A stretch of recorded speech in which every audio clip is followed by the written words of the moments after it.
Hello students, welcome to our YouTube channel. आज इस video में हम लोग देखेंगे CUET मैथ्स डोमेन का सेट 3। इसके सारे डिटेल सॉल्यूशन भी यहाँ पे अवेलेबल है। So let's start with our video. तो चलिए सबसे पहला क्वेश्चन देखते हैं। The solution of differential equation cos x into one plus cos y d x minus sine y into one plus sine x d y is equal to 0। ये differential equation का solution बताना है। इसके लिए हम लोग x वाले terms एक तरफ और y वाले टर्म्स एक तरफ कर लेंगे और उसके बाद इंटीग्रेट करेंगे। तो कुछ इस तरह से इसका सॉल्यूशन होगा, पर आपको यहाँ पे ये ध्यान रखना है कि आपको c नहीं लिखना है कांस्टेंट के लिए, आपको लिखना होगा log c, ताकि जब भी आप इग्नोर करेंगे तो दोनों साइड से log हट जाएगा आसानी से। तो 1 plus sine x into one plus cos y is equal to C. Option D आपका यहाँ पे सही है। सेकंड देखिए, the solution of differential equation 1 plus x square into d y by d x plus 1 plus y square is equal to 0। Same वही concept यहाँ पे भी है। एक्स वाले टर्म्स और वाई वाले टर्म्स को अलग अलग करके उसके बाद इंटीग्रेट करेंगे। आपको यहाँ पे फॉर्मूले 7 स्टैंडर्ड्स याद होंगे। Integration of D X upon X square plus A square is equal to 1 upon A tan inverse x by A, वो वाला फॉर्मूला यहाँ पे यूज़ होगा और उसके बाद ये सॉल्यूशन इसका हो जाएगा। ठीक है। थर्ड देखते हैं, minimize z is equal to 5x plus 10y subject to constraints भी गिवन है। तो इसके लिए अब सबसे पहले तो ग्राफ फॉर्म कर लेंगे। LPP पे हम लोग ग्राफ पे फॉर्मुलेट करते हैं और उसके बाद आपका ऑप्टिमल सॉल्यूशन जो आएगा वो इस फीजिबल रीजन से आएगा। तो मिनिमाइज करना है। सबसे मिनिमम वैल्यू आ रही है आपकी 60,30 पे, जो कि है 300, यानी option D is right here. ठीक है। चलिए फोर्थ वाला देखते हैं। 2 dices are thrown simultaneously if x denotes the number of sixes find the expectation of x, यानी आपको मीन की वैल्यू बतानी। 2 डाइस थ्रो किए गए तो हो सकता है पॉसिबल हो कि दोनों पे ही 6 ना आया हो सकता है एक बार आया हो और हो सकता है दोनों बार। तो अगर एक भी बार 6 नहीं आया उसका मतलब पहले डाइस पे 5/6 पॉसिबिलिटीज़ हैं आउट ऑफ 6, 5/6, और दूसरे वाले पे भी 5/6, यानी कि दिस विल मेक 25/36। इसी तरह दूसरी कंडीशन अगर देखेंगे 1, इसका मतलब क्या है कि हो सकता है पहले वाले पे 6 आया हो और दूसरे डाइस पे आउट ऑफ एनी 5 कुछ भी आया हो, या फिर हो सकता है पहले वाले पे आउट ऑफ एनी 5 कुछ भी और दूसरे वाले पे 6। तो ये दोनों कंडीशन को डिनोट करने के लिए हमने यहाँ पे 2 से मल्टीप्लाई कर दिया। सिमिलरली सेकेंड वाला, इसका मतलब पहले पे भी 6 आया होगा और दूसरे पे भी 6, यानी कि 1/36। तो इस तरह से अब हम लोग x इंटू पी एक्स करके ऐड कर लेंगे तो हमें ex यानी कि मीन मिल जाएगा 1/3। ठीक है। फिफ्थ वाला देखते हैं। On a MCQ examination with 3 possible answers for each of 5 questions, आपके 5 क्वेश्चंस है उसमें 3 पॉसिबल आंसर है, एक सही होगा बाकी 2 गलत होंगे। What is the probability that a candidate would get 4 और more correct answers just by गेसिंग। तो 4 सही होने चाहिए या 4 से ज़्यादा। तो टोटल 5 क्वेश्चन है, या तो 4 सही होंगे या फिर 5। तो इसके लिए क्या करेंगे, Px इज इक्वल टू 4 या फिर Px इज इक्वल टू 5 रहेगा। अब यहाँ पे n की वैल्यू 5 है, यानी आपके पास टोटल जो चांसेस है वो 5 है। P यानी कि सही आंसर टिक करने की प्रोबेबिलिटी क्या होगी, 3 ऑप्शन है आपके पास, तो 1/3 हो जाएगा। तो गलत के लिए क्या हो जाएगा पॉसिबिलिटी 2/3। तो इस तरह से हम लोग यहाँ पे फॉर्मूला लगाएंगे NCR P to the power R और Q to the power N minus R, ये वाला फॉर्मूला यूज़ करेंगे तो आपको दोनों कंडीशन से ऐड करके मिलेगा 11/243। ठीक है। सिक्स्थ वाला देखते हैं ना, interval of increase of function f(x) is equal to this. आपको फंक्शन इंक्रीज करना है, यानी f'(x) ग्रेटर दैन 0 होना चाहिए। अगर f'(x) ग्रेटर दैन 0 हम इक्वेट करें डिफ्रेंशिएट करके तो वो आएगा e की पावर x लेस देन 1। तो अब इनमें से वो कंडीशन देखिए जहाँ पे e की पावर x लेस देन 1 होगा तो वो होगी -∞ से लेके 0 तक। और ऐसा क्यों है, क्योंकि जो e की वैल्यू होती है वो 2 पॉइंट समथिंग होती है। तो यहाँ पे जो हम वैल्यू पुट करें कि नेगेटिव आए तो उसके लिए या तो -∞ से लेके आप 0 तक कुछ भी पुट कर सकते हैं, क्योंकि e की पावर 0 क्या होगा 1 के बराबर, तो वो भी हमें इंक्लूड नहीं करना है, इसीलिए यहाँ पे ओपन इंटरवल है। ठीक है।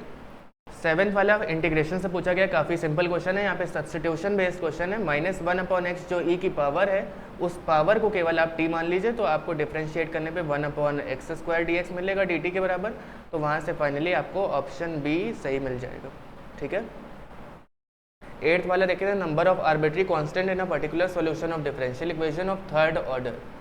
तो यहाँ पे आपको पता है कि पर्टिकुलर सॉल्यूशन की बात हो रही है, तो उस केस में डिफरेंशियल इक्वेशन में कोई भी आर्बिट्री कांस्टेंट होता ही नहीं है, तो यानी कि ऑप्शन डी 0 इसका सही आंसर होगा।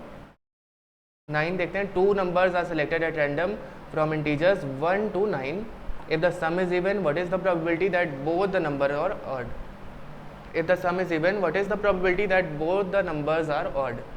तो सम इवन कैसे कैसे हो सकता है, दो कंडीशन है, या तो दोनों नंबर इवन होंगे तब सम इवन आएगा, और दोनों ऑड होंगे तब भी सम इवन आता है। तो यहाँ पे हमने दोनों कंडीशन लिख दी। अगर दोनों ऑड है, पहला नंबर उठाने की प्रोबेबिलिटी क्या हो जाएगी, 5 में से आप एक सेलेक्ट करेंगे, क्योंकि 1 2 3 4 5 6 7 8 और 9 इन सभी में केवल 5 आपके ऑड है। तो अगर एक ऑड उठा लिया, अब दूसरा क्या हो जाएगा, फिर आपके पास 4 बचेंगे, 4C1। इसी तरह बोथ इवन के लिए 4C1 इंटू 3C1 बनेगा, यानी टोटल 32 केसेस हो गए। केवल उन्होंने पूछा है कि बोथ ऑड होने चाहिए, तो उस केस में 20/32 दैट इज 5/8। ठीक है। 10th वाला देखिए, the degree of differential equation पूछी है। यहाँ पे डिग्री हम इसलिए नहीं बता सकते क्योंकि ये पॉलिनोमियल में नहीं है हमारी डिफरेंशियल इक्वेशन, इसीलिए नॉट डिफाइंड हो जाएगी। 11th वाला काफ़ी सिंपल है, ये मैट्रिसेस से पूछा गया है, a² आपको बताना है, तो ये हो जाएगा 0 के बराबर। 12th वाला देखते हैं, यहाँ पे एक फंक्शन गिवन है और इसको आपको बताना है कि if the function is increasing on this then k belongs to what. और ये पहले से बोल दिया कि ये इंक्रीजिंग है, इसका मतलब f' ग्रेटर दैन 0 है, और कंपेयर करने पे ये पता चला कि k will be less than 2x। तो अगर हम लोग यहाँ पे सबसे मिनिमम वाली वैल्यू देखें तो वो क्या होगी, क्योंकि हमें k के लिए निकालना है, तो मिनिमम वैल्यू यहाँ पे x की क्या होगी, x की मिनिमम वैल्यू 2 है, तो अगर वो पुट करेंगे तो k लेस देन 4 आएगा, यानी -∞ से लेके 4 तक। ठीक है। 13 वाला फिर से इंटीग्रेशन से पूछा गया है, इसको आपको सिंपली फर्स्ट वाले को इंटीग्रेट करना है, दूसरा वाला अपने आप कैंसिल हो जाएगा, इसलिए आपको यहाँ पे ये ध्यान रखना है कि इस टाइप के क्वेश्चन में किसको इंटीग्रेट करें ताकि आगे जाके कैंसिल हो जाए बाय पार्ट्स अप्लाई करने पे। ठीक है। 14th वाला यहाँ पे प्रोबेबिलिटी से पूछा गया है, what is the probability that both are boys if it is known that one of them is a boy. दो बच्चे हैं तो या तो बॉय बॉय होगा, दोनों ही बॉय होंगे, या तो गर्ल बॉय या बॉय गर्ल या फिर दोनों गर्ल। तो यहाँ पे आपकी कंडीशनल प्रोबेबिलिटी लगेगी, क्योंकि इन्होंने ऑलरेडी बोल रखा है if it is known that one of them is a boy. ठीक है, ये ऑलरेडी पता है, यानी उस कंडीशन को अगर हम देखें, मान लीजिए वो B है, उसका इवेंट B है, तो उसमें क्या क्या आ जाएगा, वन ऑफ देम बॉय में B1 B2 G1 B2 और B1 G2। ठीक है, इन सभी में वन ऑफ देम बॉय है। और दूसरी जो कंडीशन है, what is the probability that both are boys, both are boys के लिए तो ये हो जाएगा केवल एक ही कंडीशन। अब दोनों का इंटरसेक्शन वाला पार्ट केवल एक ही है, सिंगल, जो कि है ये B1 B2, तो वो ऊपर आ गया 1, और टोटल आप देख रहे हैं नीचे, क्योंकि यहाँ पे फॉर्मूला जो अप्लाई होगा वो ये वाला होगा, ऑलरेडी आपको पता है PA intersection B upon PB, तो ये हो जाएगा 1/3। 13th slope of tangent given है at a point where line y is equal to 2 cuts the curve in first quadrant. तो सबसे पहले तो इसको डिफरेंशिएट कर लेते हैं, dy/dx यानी स्लोप ऑफ टेंजेंट आपका आ गया, और इसके अलावा बोला है y is equal to 2 cuts the curve in first quadrant, यानी अगर हम y की वैल्यू 2 पुट करेंगे तो आपको x की दो वैल्यूज़ मिल जाएगी, लेकिन केवल फर्स्ट क्वाड्रेंट की बात हो रही है तो हम लोग फर्स्ट क्वाड्रेंट वाली यानी दोनों पॉजिटिव वैल्यूज़ को ही लेंगे, और उस केस में जो स्लोप है वो क्या हो जाएगा आपका उस पर्टिकुलर पॉइंट पे 3 के बराबर। 16 वाला क्वेश्चन 3D का है और ये पूरा फार्मूला बेस्ड क्वेश्चन है, दोनों लाइंस के बीच का एंगल बताने का ये फार्मूला होता है। तो यहाँ पे अगर हम देखें दोनों के जो डायरेक्शन रेशियोज़ हैं वो क्या क्या है, 1 1 2 और इसका है -√3 - 1 √3 - 1 और 4। तो इनको अगर हम वेक्टर्स के फॉर्म में लिखेंगे इस फॉर्मेट में, तो यहाँ पे cos थीटा यानी कि आपको थीटा की वैल्यू बतानी है जो कि आ रही π/3। फिर से 17 वाला वैसे ही सेम फॉर्मेट में आपको दोनों लाइंस के dr ऑलरेडी गिवन है, फॉर्मूला अप्लाई करेंगे तो आपको थीटा मिल जाएगा π/2। चलिए क्वेश्चन नंबर 18 देखते हैं। The projection of the line segment on x, y and z axes given है 12, 4 और 3 के बराबर। The length and direction cosines of line segment आपको बताना है। तो उस केस में क्या करेंगे, हमने मान लिया है कि लेंथ जो है जो निकालनी है वो x के बराबर है, तो आपको ऑलरेडी गिवन क्या है यहाँ पे, प्रोजेक्शंस उनके गिवन है, यानी कि x cos alpha, x cos beta और x cos गामा गिवन है। इन सभी का स्क्वायर करके सम करेंगे तो आपको मिलेगा ये 169 के बराबर। x² कॉमन ले लिया, इसकी वैल्यू आपको ऑलरेडी पता है क्या होती है 1 के बराबर। इट इज़ ऑलवेज कि cos² alpha plus cos² gamma plus cos² beta ये 1 के बराबर होगा। तो यहाँ से x आपको मिल गया 13, ये आप वैल्यूज़ पुट कर देंगे तो आपको अलग अलग DC मिल जाएंगे यानी डायरेक्शन कोसाइंस मिल जाएंगे। चलिए 19th वाला देखते हैं। ये सिंपली फार्मूला बेस्ड क्वेश्चन है बेस थ्योरम का, और इसमें आपको बोला गया है कि E1 E2 से लेके En तक म्यूचुअली एक्सक्लूसिव और एग्जॉस्टिव इवेंट्स हैं। आपको बताना है कि इनमें से कौन सा फार्मूला सही है। तो इस केस में आपको पता है P E1 अंडर ए कैसे अगर हम निकालेंगे P E one into P A under E one upon नीचे टोटल प्रोबेबिलिटी हो जाती है, वही टोटल प्रोबेबिलिटी को ये डिनोट कर रहा है 1 से लेके n तक। मान लीजिए आपकी n की वैल्यू 3 तक है तो वो 3 तक जाएगा, 3 तक नीचे सम हो जाएगा, ठीक है। 20th देखते हैं, 2 men hit a target with the probabilities this and this 1/2 and 1/3 respectively, what is the probability that exactly one of them hit the target। तो ये इंडिपेंडेंट इवेंट है, क्योंकि कोई एक हिट कर रहा है तो ऐसा नहीं है कि दूसरा नहीं कर पाएगा। तो इंडिपेंडेंट इवेंट में जो ए इंटरसेक्शन बी होता है वो ए इंटू बी के बराबर हो जाता है। वैसे ही कुछ यहाँ पे भी है, मान लीजिए पहले वाले ने हिट नहीं कर पाया तो दूसरे वाले ने हिट कर दिया, और इसी तरह दूसरी कंडीशन हम लेंगे, क्योंकि ये दोनों नहीं हो सकते, एक ही चीज़ होगा, इसीलिए यहाँ पे और को सिग्निफाई कर रहा है ये प्लस साइन, ठीक है। तो P A into B not हो जाएगा। तो यहाँ से ए नॉट क्या है, अगर a 1/2 है तो a नॉट क्या हो जाएगा 1 - 1/2 that is 1/2। b as it is 1/3 रहेगा। इसी तरह b नॉट क्या हो जाएगा 1 - 1/3 विच इज 2/3। तो यहाँ से आंसर आ गया 1/2। क्वेश्चन 21 जो है ये सिंपली आपका डेरिवेटिव से पूछा गया है। आपको यहाँ पे अलग अलग इन दोनों को डिफ्रेंशिएट कर लेना है। किसको, cos इनवर्स 2x² - 1 को और cos इनवर्स x को, दोनों को अलग अलग डिफ्रेंशिएट करके फिर आपस में डिवाइड कर देंगे तो आपको मिल जाएगा ये वैल्यू 2 के बराबर। क्वेश्चन नंबर 22 में आपसे पूछा गया है कि f(x) गिवन है 2 sin cube x - 3 sin square x plus 12 sin x plus 5, और x रेंज कर रहा है 0 से π/2 में। f(x) क्या होगा इन सभी में से, ये पूछा है। तो सबसे पहले तो f' निकाल लिया, उसके बाद मेथड ऑफ कंप्लीटिंग स्क्वायर से हम लोग यहाँ पे होल स्क्वायर को फॉर्म कर लेंगे, या तो a - b होल स्क्वायर बनता है या फिर a + b होल स्क्वायर। तो इस केस में क्या हो जाएगा, a - b का होल स्क्वायर बना है, तो ये क्या हो जाएगा, यहाँ पे ये हमेशा ग्रेटर दैन इक्वल टू 0 होगा, क्योंकि ये स्क्वायर वाली वैल्यू हमेशा पॉजिटिव आएगी। तो ये क्या हो जाएगा, पॉजिटिव आने के लिए x will belong to 0 to π/2। तो क्या होगा, ये इंक्रीजिंग इन इंटरवल 0 to π/2। तो एक बार चलिए देख लेते हैं मेथड ऑफ कंप्लीटिंग स्क्वायर कैसे किया जाएगा। मान लीजिए ये आपकी इक्वेशन गिवन है। सबसे पहला काम है आप लोग को x² का कोफिशिएंट यूनिटी बनाना है, यानी 1 के बराबर। तो उसके लिए इस पूरी इक्वेशन को हमने 2 से डिवाइड कर दिया है। ऑलराइट, अब इसके बाद अगला काम है, जो भी आपका मिडिल टर्म है 2ab वाला टर्म है उसमें, या फिर आप बोल सकते हैं x का जो भी कोफिशिएंट है उसको हम लोग 2 से डिवाइड करेंगे। रफली करेंगे ये, तो 5/2 को अगर 2 से डिवाइड किया तो ये हो जाएगा 5/4। अब इसी 5/4 का स्क्वायर एक बार आपको ऐड करना है और एक बार सब्ट्रैक्ट करना है इस इक्वेशन में। तो ये हो जाएगा x² प्लस 5/2x प्लस 1/2। क्या करना है, इसका स्क्वायर ऐड करना है, यानी 25/16, और सब्ट्रैक्ट करना है ताकि वो कॉम्पनसेट हो गया। तो ये वाला जो टर्म है, और इन तीनों टर्म्स को अगर हम कंबाइन करेंगे तो ये हो जाएगा x प्लस 5/4 का होल स्क्वायर, यही आ जाएगा। बाकी क्या बचा आपके पास, 1/2 माइनस 25/16, इसको सॉल्व कर लीजिएगा अलग से। तो इस तरह से आपका मेथड ऑफ कंप्लीटिंग स्क्वायर बनता है। वही सेम यहाँ पे भी अप्लाई किया गया है, sin x माइनस 1/2 का स्क्वायर प्लस 7/4 आप करेंगे तो वही आपको इक्वेशन मिल जाएगी जो ऊपर गिवन है। क्वेश्चन 23 जो है वो सिंपली थ्योरी बेस्ड क्वेश्चन है। अगर आपने 12th में अच्छे से पढ़ा होगा तो आपको याद होगा कि to form a differential equation from a given function differentiate the function successively as many times as the number of arbitrary constant. जितने भी आर्बिट्री कांस्टेंट आते हैं, ये आपने फॉर्मेशन ऑफ डिफरेंशियल इक्वेशन में ज़रूर पढ़ा होगा। तो जितने भी आर्बिट्री कांस्टेंट आते हैं उतने टाइम हम लोग डिफरेंशिएट करके उसको एलिमिनेट करते हैं।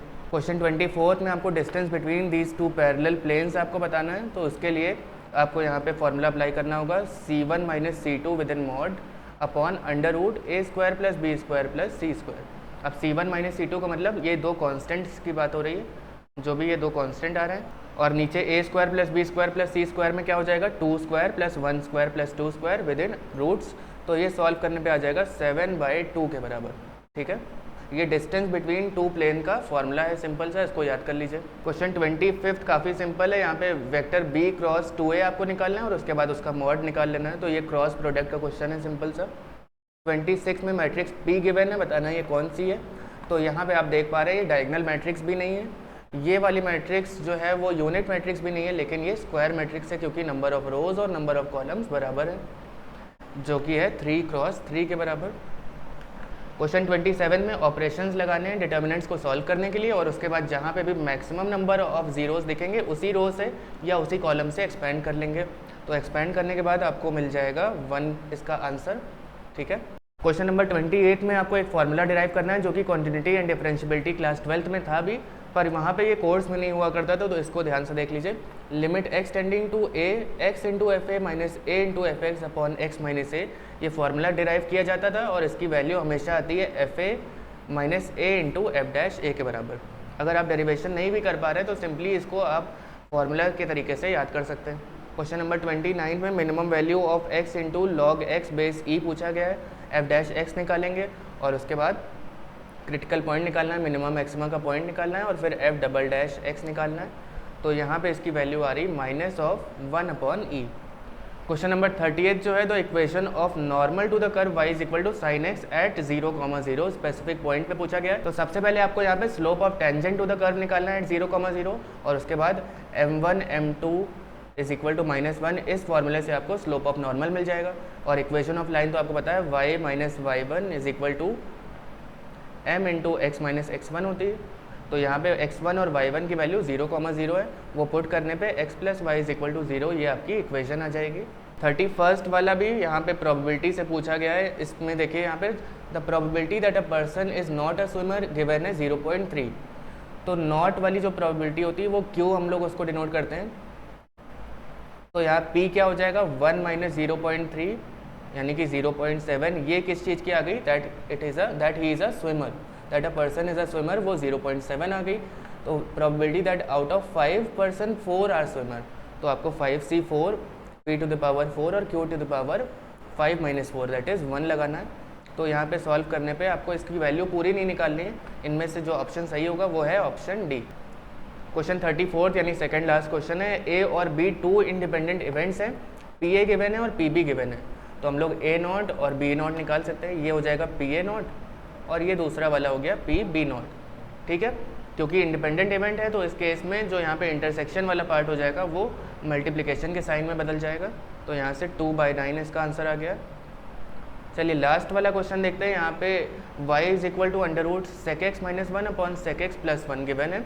सबसे पहले तो इसको कॉस के फॉर्म में कन्वर्ट कर लिया और आपको ये फॉर्मूला याद होना चाहिए, 1 माइनस कॉस एक्स का क्या होता है 2 साइन स्क्वायर एक्स बाई 2 और 1 प्लस कॉस एक्स होता है 2 कॉस स्क्वायर एक्स बाई 2।